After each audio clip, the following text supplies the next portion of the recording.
Good afternoon on the national news this hour. First, the headlines. Give Tinubu a bit of time, Governor Tani tells Nigerians. Tribunal dismisses Ashiru's petition, affirms Uba's election. Military stops oil thefts, recovers 388 million, arrests 22 suspects. Passport backlog is now a thing of the past. IGP visits police inspector brutally attacked and macheted by armed robbers in Abuja. Al-Sam Larry was arrested, police, and on sport, Napoli issues official apology for Semitic talk content. I am Morire Rabila Lawa, the news in detail. Amid the pain caused by the fuel subsidy removal, Governor Ubasani has pleaded with Nigerians to be patient with President Bola Tinubu's government. He made a call on Thursday when he was featured in Channel Television Politics Today. According to him, the president and the governors are taking primitive measures and adopting an approach to lessen the impact of the fuel subsidy removal. I agree that was a fuel subsidy, but because of the level of corruption involved, it has never moved Nigeria forward. And of course, in fighting corruption, you have to believe that corruption will fight you back. I'm going to order Nigerian Labour Congress, TUC, and all other trade union leaders to give President Ashwaju a bit of time. He has good plans, and we, the governors, have good plans for everyone. So we have to be very careful in the way we approach these issues so that we don't make promises that we can't fulfill, he said. The TUC and the NLC and other labour unions, according to Sani, are fully involved in what the government is doing and are aware of the challenges the nation is facing. We as governor have taken by levels, the unions and the state levels. Mr. President is someone who believes in making sure he carries everyone along. The approach here is to look at this issue from the bigger picture, and that is what the president is doing, and I have no doubt in mind, he said. The governor added that the most marginalized people in the society ought to be given the opportunity to participate in labor agreement decision making. I'm talking about people that are vulnerable. According to him, we must consider everyone as a whole in order for the nation to resolve the issue. The National Economic Council NEC earlier on Thursday ordered Nigerian Labour Congress NLC and Trade Union Congress TUC to shelve planned industrial action. The Kaduna State Governorship Election Petition Tribunal, sitting in the state capital, has dismissed the petition filed by the People's Democratic Party (PDP) and its candidate in the 2023 election, Isa Ashiru, against the victory of Governor Uba Sani of the All Progressives Congress (APC). In the deciding judgment of 2-1 delivered on Thursday, a 3-member panel headed by Justice Victor Ovie dismissed the petition on the ground that the pre-hearing notice was filed out of time and therefore deemed to be abandoned. The tribunal chairman and another member held that the appeal brought by PDP and Ashiru against the dismissal of the petition at the preliminary stage by the first and second defendant wasn't meritorious because the filing of the pre-hearing notice was abandoned and out of time, and therefore had dealt the entire petition a fatal blow. However, the tribunal noted that if the petition had not been dismissed for lack of merit, it would have ordered a supplementary election in 22 polling units within 90 days in the substantive judgment. PDP and Ashiru are challenging the declaration of Governor Uba as the winner of the March 18th governorship election. Senator Sani during the election polled a total of 730,001 votes to defeat his closest rival, Master Ashiru of the PDP, who scored 719,196 votes. The Labour Party LP candidate, Jonathan Ashike, came a distant third with 58,288 votes, while Suleiman Onkoyi of the New Nigerian People's Party (NPP) scored 21,405 votes. While the Labour Party and NPP accepted the outcome of the election, the PDP and its candidates rejected the results, alleging that the Independent National Electoral Commission (INEC) declared the wrong candidate winner of the election. PDP and Ashiru alleged that there were massive irregularities and manipulation of results in favor of Governor Uba in some local governments by INEC. According to them, the APC candidate did not score the highest number of valid votes cast in the election and ought not to be returned winner of the election by INEC. In June 2023, PDP and Ashiru, however, filed a petition at the Election Petition Tribunal to challenge the election of the Governor Uba. At the last sitting of the court on September 3rd, all parties presented their final written addresses before the tribunal, with APC's legal team led by a former Attorney General of the Federation and Minister of Justice, Bayo Ojo-San, arguing that the petitioners had helped in proving he won the election free and fair, pointing in particular to the admission of a star witness for the petitioner, Bonnet Gwaza, a senior system analyst in the VRICT department of INEC in Kaduna State. The military high command reported on Thursday that troops in the Niger Delta thwarted a theft of 388 million worth of crude oil and apprehended 22 suspected oil thieves. Major General Buba Edward, the director of Defense Media Operations, revealed this during a press briefing in Abuja on the military's recent activities. Edward stated that troops discovered and dismantled 38 dugout pits, 21 boats, 57 storage tanks, 3 tapping houses, 4 drum receivers, 89 cooking ovens, 6 pumping machines, 3 outboard engines, and 34 illegal refining crude oil sites in the Niger Delta.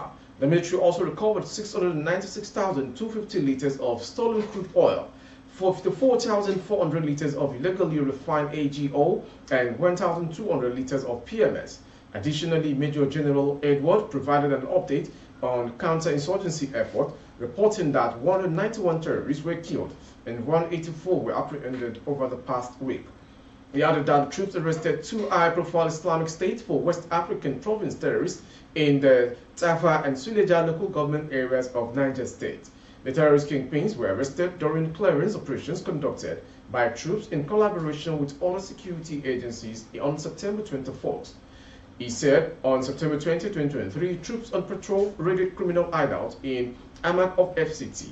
During the operation, troops arrested 51 suspects and impounded 3 vehicles for various offenses. All have been handed over to the appropriate authorities for further action. Edward said troops rescued 91 kidnapped victims, adding that 104 Boko Haram ISWAP terrorists and their families surrendered to troops across various theaters of operation. Moving on to the next story. The Nigerian Immigration Service (NIS) has all Nigerians who applied for international passports and are yet to collect still visit the passport offices for collection, as backlog has been cleared. Immigration spokesman Dotun Aridegbe, a deputy controller of immigration, will disclose these in an exclusive interview. The days of passport backlogs are now over. The Minister of Interior, Dr. Lubobi Tunji Ojo, had given the Nigerian Immigration Service 2 weeks to clear the over 200,000 pending passport application before it. The minister gave the order during a meeting with the Acting Controller General of the Commission, Caroline Adepoju, immediately he assumed duty in Abuja. The meeting where the order was given was also attended by Managing Director Iris Smart Technologies, Mr. Yinka Fisher, the firm in charge of the production of Nigerian passport booklets. The minister had said the order was in fulfillment of his promise to remove all bottlenecks in the acquisition of Nigerian passports and other immigration documents. In fulfillment of the minister's order, the Acting Controller General CG of Immigration, Mrs. Caroline Adepoju Wurala, had activated full-scale implementation team of NIS hierarchy, which recorded tremendous success. Please help sell these applicants whose passports are lying in various passport offices across the country to go and collect their passports. To the next story. The Inspector General of Police, AG, IGP Kayode Adeolu Oibetokun, on Thursday, September 28, 2023, visited the National Trauma Center, National Hospital, to personally assess the condition of a police inspector, Omaje Matthew, who was brutally attacked and macheted by armed hoodlums at his residence in Kabusa, Abuja. Force Public Relations Officer ACP Olumiwa Adejobi, who disclosed these in a statement, said the IGP warns in the strongest terms that such attacks on police personnel will not be tolerated. Moving on to the trending story as regards the death of Mohbad.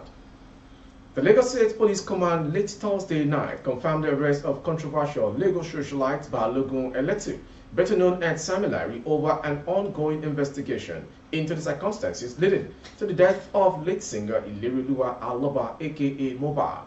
However, details have emerged on how the popular music promoter was arrested. A police source who craved not to be mentioned, as he was not authorized to speak on the matter, said he was arrested at the Murtala Mohammed International Airport on Thursday evening.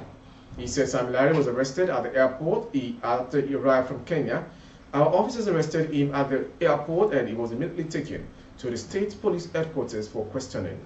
Samilari's name had featured prominently since the demand for justice over Mohbad's death started to gain traction. His arrest also came after late Mohbad's former music label boss, Aziz Fashola aka Naira Marley, announced his plan to return to Nigeria provided his safety was guaranteed. Information reported that the police had earlier invited the duo for questioning over Mohbad's demands. The police last week also confirmed that pathologists have concluded the autopsy conducted on Mohbad while the police await the result. Udain said autopsy has been concluded, awaiting the results. This development followed the exhumation of Mohbad's body by a combined team of the Nigerian police force and health officials. The police had also arrested the nurse who reportedly injected the deceased singer before his demise on Tuesday, September 12. Lastly, on the national news is a sports story. Victor Osimhen of the Super Eagles have received an official apology from Napoli, which clarifies a controversial TikTok post that seemed to make fun of the Nigerian striker's missed penalty against Bologna. Osimhen and his representative were quite upset by the video, which was initially posted on the club's channel but then removed after receiving harsh criticism. They even threatened legal action against Napoli. Napoli has since issued a statement defending Osimhen and outlining the intentions of the social media post. The club emphasized that Victor Osimhen, whom they see as an important member of the team, was never the target of any offensive remarks or jeers. They emphasized that Napoli had adamantly rejected any offers for Osimhen to be transferred abroad during the summer transfer window, reiterating their commitment to him. Napoli explained that the TikTok post was in line with the fun and jovial tone of the majority of the club's social media posts. They made it clear that it wasn't meant as a direct jab at the star forward. The declaration emphasized that in cases like the one involving Osimhen, social media, especially platforms like TikTok, frequently use a jovial and creative form of expression without any malicious purpose. With our sports story concerning the apology from Napoli to Osimhen, we've come to the end of today's national news. Before we go, some headlines. Give Tinubu a bit of time, Governor Sani tells Nigerians. Tribunal dismisses Ashiru's petition, affirms Uba's election. Military stops oil theft, recovers 388 million naira, arrests 22 suspects. Passport backlog is now a thing of the past. Immigration. And on sport, Napoli issues official apology for Osimhen TikTok incident. For more updates of our broadcast on YouTube, our handle is Baba Bagede Imo Television. Kindly subscribe and click on the notification bell. Select option all to access all of our broadcasts. On Facebook, Bagede Imo with Alawi Adebayo. Please like and follow the page. For advertisement of your goods and services, coverage of event and functions, please dial the phone number streaming on the screen. Jumat Mufida to all faithful Muslims all around the world, and may it never be our last. Good afternoon. I am Mawiri Rabiul Allah.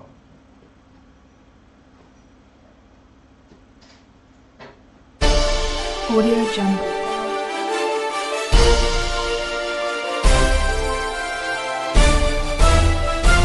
Audio Jungle.